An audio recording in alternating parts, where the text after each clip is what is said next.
कलवरी के पास खड़ा हो, खून की धारा देखता जा, तेरे पापों का यही दाम दिया है मसीह यीशु ने।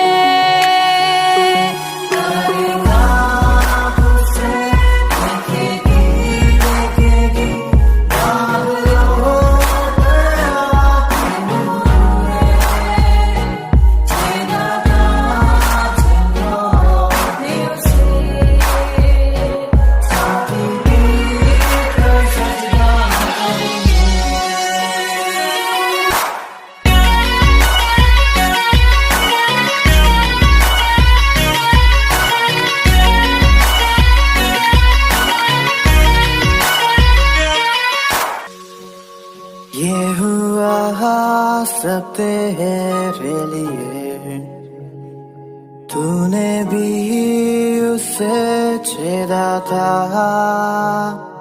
फिर भी प्यार से वो बुलाता, जाता क्यों नहीं तू उसके पास, फिर भी प्यार से वो बुलाता, जाता क्यों नहीं तू उसके पास।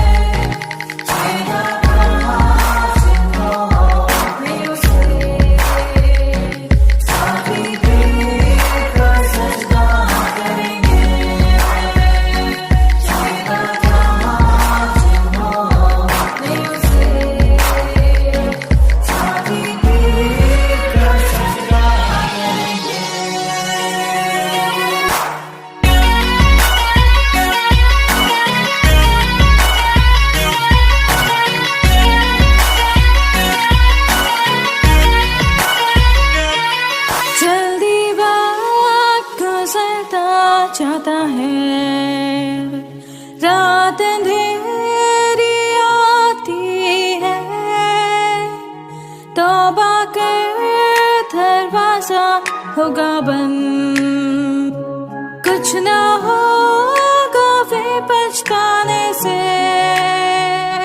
तौबा कर दरवाजा होगा बंद, कुछ ना होगा वे पछताने से।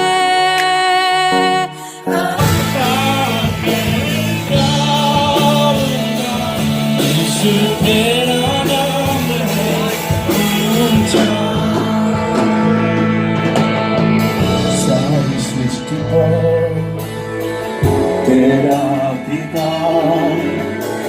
तू राजा विराज है प्रभु,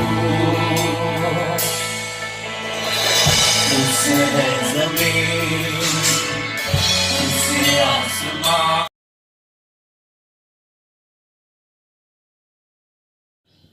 हम प्रभु परमेश्वर को धन्यवाद देते हैं आज की सुंदर सुबह के लिए। परमेश्वर ने आज की सुंदर सुबह मुझे आपको दी है कि हम परमेश्वर की महिमा करें।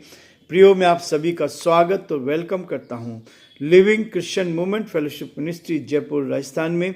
परमेश्वर आप सबको बहुत आशीष दे, परमेश्वर का हाथ आप पर और आपके पूरे परिवार पर बना रहे।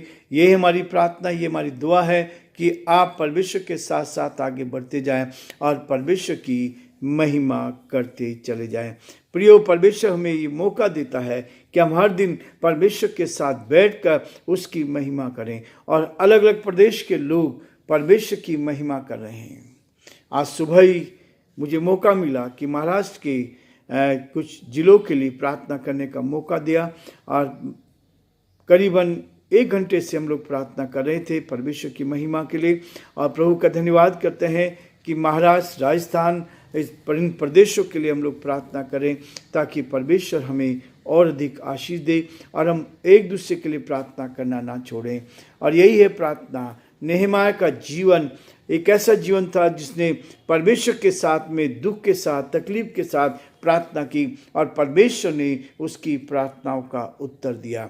आज मेरे और आपके लिए भी परमेश्वर चाहता है कि हम उसके साथ आगे बढ़ते जाएं और परमेश्वर की महिमा करें। कल हमने देखा था फिलिप्पियों की पत्री उसका 30 अध्याय और उसके 11 पद तक हम देख चुके हैं। आज मैं आपके सामने पढ़ना चाहूँगा 12 और 13 पद को, ताकि हम परमेश्वर की महिमा करते जाएं। परमेश्वर का वचन कहता है निशाने की ओर दौड़ना, निशाने की ओर दौड़ना। ये हमारा मुख्य हेडिंग है कि हम अपने जीवन में एक गोल रखकर, एक निशाना रखकर हम आगे बढ़ते जाएं। पौलुस ने भी कहा कि हम उस निशाने की ओर दौड़ते चले जाएं। पौलुस के जीवन में यदि आप देखें तो 30 साल की सेवकाई पूरी कर चुका था।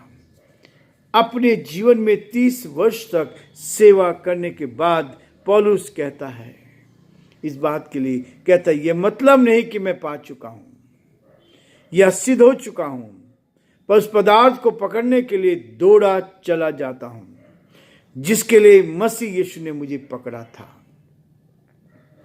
13 पद, हे भाइयों, मेरी भावना यह नहीं कि मैं पकड़ चुका हूं, परंतु केवल एक काम करता हूं कि जो बातें पीछे रह गई हैं उनको भूलकर आगे की बातों की ओर बढ़ता हुआ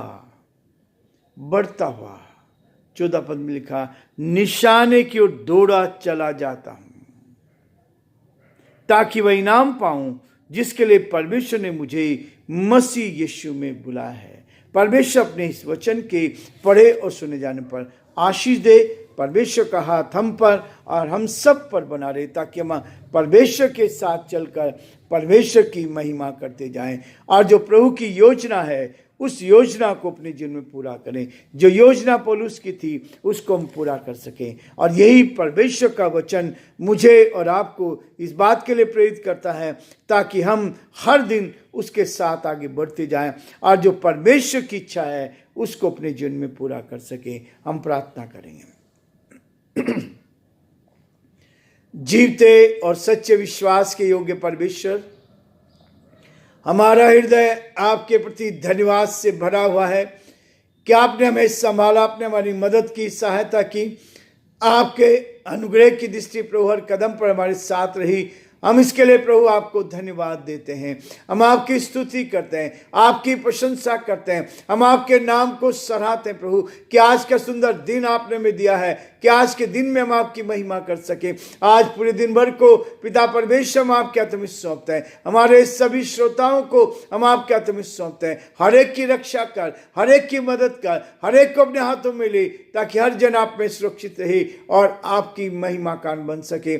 हम बड़े आदर के साथ हमारे प्रदेश राजस्थान को आपके हाथ में सौंपते हैं, यहाँ के मुख्यमंत्री को आपके हाथ में सौंपते हैं और प्रार्थना विनती करते हैं प्रभु जी आप उनको अच्छी बुद्धि दे ताकि इस प्रदेश का संचालन आपकी महिमा के लिए कर सके और जो आपकी योजना उसको पूरा कर सके। हे दया के धनी और विश्वास के योग्य परमेश्वर, हमारी आपसे यही प्रार्थना है, आपसे विनती है प्रभु आपकी दया दृष्टि हम पर बनी रहे, आपका हाथ हम पर बना रहे, आपकी करुणा हम पर बनी रहे, ताकि हम आपके नाम में प्रभु जी आगे बढ़ते जाएं और बहुतों के लिए आशीष का, आनंद का कारण बन सके। बड़े आदर के साथ प्रभु जी हमारे देश को भी आपके हाथ में सौंपते हैं। इस देश पर भी दया कर प्रभु जी, अपनी महिमा को प्रकट होने दे, शैतान और दुष्ट की सारी चालों से बचाएं ताकि सारी परिस्थिति में आदर महिमा आपको मिल सके। हम बड़े आदर के साथ, दीनता नम्रता के साथ हम सभी को प्रभु आपके हाथ में सौंपते हुए इस विनती को अपने प्रभु अपने धार करता यीशु मसीह के नाम से मांगते हैं, आमीन। प्रियो, प्रभु का वचन कहता है कि हम निशाने की ओर दौड़े चले जाएं। समय बहुत कम है, समय बहुत कम है। इस संसार का अंत आने वाला है, इस संसार में न्याय होने वाला है, इस संसार का न्याय बहुत करीब है।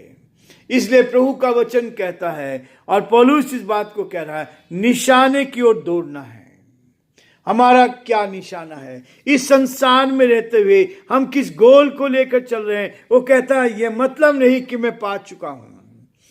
30 साल सेवकाई के हो चुके हैं, उसके बाद भी कहता है कि मैं, इसका मतलब ये नहीं कि मैं पा चुका हूं, कुछ भी नहीं पाया है, लेकिन एक ही चीज को देखता हूं कि निशाने की ओर दौड़ा चला जाता हूं या सिद्ध हो चुका हूं। इतनी तकलीफ उठाने के बाद, परेशानी उठाने के बाद, उसके बावजूद भी पौलुस अपने जीवन में इस बात को कहता है कि यह मतलब नहीं कि मैं पा चुका हूं या सिद्ध हो चुका हूं, पर उस पदार्थ को पकड़ने के लिए दौड़ा चला जाता हूं जिसके लिए मसीह यीशु ने मुझे पकड़ा था। एक दिन वो परमेश्वर के विरोध में काम कर रहा था, एक दिन परमेश्वर के विरोध में सारी काम कर रहा था, लेकिन प्रियो, एक दिन परमेश्वर की आवाज उसके कानों में आ गई। जब वो जवान था, जब सेना उसके साथ थी, लोग उसके साथ थे, प्रशासन उसके साथ था, सब कुछ उसके साथ था, लेकिन जब वो एक उद्देश्य को लेकर जा रहा था कि मसीहों को सताया जाए, इस यीशु मसीह के लोग को सताया जाए, ये आज की बात नहीं है, ये शुरुआत की बात है। पहली सदी से ही विरोध होता है, और विरोध जैसे जैसे विरोध बढ़ता है वैसे वैसे यीशु का काम बढ़ता है। जैसे जैसे विरोध बढ़ता है वैसे, इसलिए मसीह लोग इस बात के लिए चिंतित नहीं होते। वो कहते हैं जितना विरोध होगा उतना लोग परमेश्वर के नाम को जानेंगे। यही तो कहता है यीशु मसीह का संदेश है कि जब तक सारी पृथ्वी के एक एक लोग के कानों में ये संदेश नहीं जाएगा तब तक मेरा आना नहीं होगा। इसलिए इन दिनों बहुत ही करीबी के साथ इस वचन को सुने, और वचन कहता है कि उसका आना बहुत निकट है। ये संसार का अंत होने वाला है। भयंकर से भयंकर सच्चाई के विरोध में लोग आते जा रहे हैं, सच्चाई के विरोध में खड़े हो रहे हैं, सच्चाई को दबाने की कोशिश कर रहे हैं, लेकिन प्रभु कहता है मेरे प्रियो, मेरे बेटे, मेरी बेटियों, प्रभु तुम्हारे साथ है, परमेश्वर हमारे साथ है। इसलिए कहता है कि मैं कुछ भी कर चुका हूं, 30 साल की सेवकाई करने के बाद भी कहता है इसका मतलब नहीं कि मैं सिद्ध हो चुका हूं या उस पदार्थ को पकड़ने के लिए दौड़ा चला जाता हूं जिसके लिए यीशु मसीह ने मुझे पकड़ा था। ये वही आदमी काम कर सकता है जिसका जीवन बदल गया है। वही आदमी काम कर सकता है, वही सारे दुख में, परेशानी में, कठिनाई में आनंदित होकर परमेश्वर की महिमा कर सकता है, क्योंकि वचन इसी बात को कहता है कि हम वास्तव में परमेश्वर की सच्चाई को लेकर आगे बढ़ें, परमेश्वर के उस वचन को लेकर आगे बढ़ें, और यही है जो हमें आगे बढ़ाता है। पौलुस को 30 वर्ष के बाद इस चीज को लिख रहा था, और लिखने के बाद परमेश्वर कहता है, और उसके बाद कहता है, हे भाइयों, मेरी भावना ये नहीं, मेरी भावना ऐसी नहीं है, इच्छा नहीं है कि मेरी भावना नहीं कि मैं पकड़ चुका हूं या मैंने सब कुछ प्राप्त कर लिया है, ऐसा कुछ नहीं हो पाया। लेकिन उसके दिल की ये भावना थी, वो कहता है परंतु केवल एक काम करता हूं जो बातें पीछे रह गई है। मसीह जीवन में, परमेश्वर के दास और दासियों के जीवन में जो चीजें पीछे निकल चुकी है उनको भूलकर निशाने की ओर दौड़े चले जाना है। यह है हमारे जीवन का मुख्य उद्देश्य। जब आप पुरानी बातों को भूल जाओगे, कल क्या हुआ था उसको समाप्त कर दिया, आज क्या है उस चीज को लेकर हमें चलना है, और तभी आपका जीवन एक आत्मिक जीवन, मजबूती का जीवन होगा। आप वास्तव में परमेश्वर के साथ मजबूती के साथ आगे कहता है, परंतु केवल यह एक काम करता हूं कि जो बातें पीछे रह गई है उनको भूलकर मसीह जीवन में आने वाली सारी समस्याओं के लिए हम प्रार्थना करते हैं। लेकिन प्रियो, पीछे जो हो चुका है, कल जो हो चुका है, उस सब को भूलकर हमें परमेश्वर की ओर देखना है। यही तो हमारी आत्मिक जीवन की पहचान है। यह है आत्मिक जीवन की पहचान। कल जो था आज नहीं है, कल जो बीत गया वो चला गया, समाप्त हो गया, लेकिन आज परमेश्वर ने मुझे नई तरीके से इस्तेमाल किया है। जब सुबह आती है तो हम परमेश्वर की ओर देखते हैं, जब सुबह आती है तो पुरानी बातें बीत गई, देखो सब कुछ नया हो गया। सब कुछ नया हो गया। ये मेरे और आपके जीवन में होना चाहिए। मसीह जीवन में बढ़ने के लिए, इस संसार में सेवा करने के लिए, इस संसार में लोगों को परमेश्वर के साथ लाने के लिए पुरानी बातों को भूलकर, कल किसने मेरे विरोध में काम किया, कल किसने क्या किया, सब कुछ कल का समाप्त हो गया। कल का दिन वापस नहीं आएगा। लेकिन प्रियो, आज का दिन है। आज मैं क्या करता हूं? कहता है कि जो बातें पीछे रह गई उनको भूलकर आगे की बातों की ओर बढ़ता चला जाता हूं। मुझे क्या करना है? जो गोल प्रभु ने दिया है, जो निशाना मुझे दिया है, उस ओर जाना है, उस ओर परमेश्वर के वचन को बांटना है, ताकि इस वचन को देकर लोगों को परमेश्वर के चरणों में लाना है। प्रियो, परमेश्वर का धन्यवाद हो, धन्यवाद हो कि परमेश्वर हर कदम पर हमारी मदद करता है, ताकि हम परमेश्वर की महिमा करते जाएं। और जो कुछ उसने हमें दिया है उसको क्या करना है? 14 पद में कहता, निशाने की ओर दौड़ा चला जाता हूं।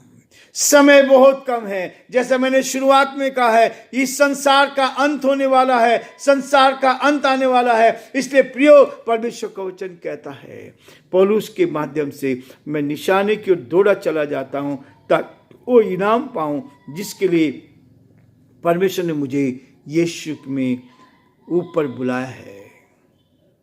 यही पहचान है हमारे आत्मिक जीवन की। पहचान ये है कि जो कुछ हो चुका वो चला गया, खत्म हो गया, लेकिन आज का दिन नया दिन दिया। आज का दिन प्रभु ने नया दिन दिया। इसलिए प्रियो, परमेश्वर चाहता है कि हम आगे बढ़कर परमेश्वर की महिमा करें और परमेश्वर के नाम को धन्य कह सकें।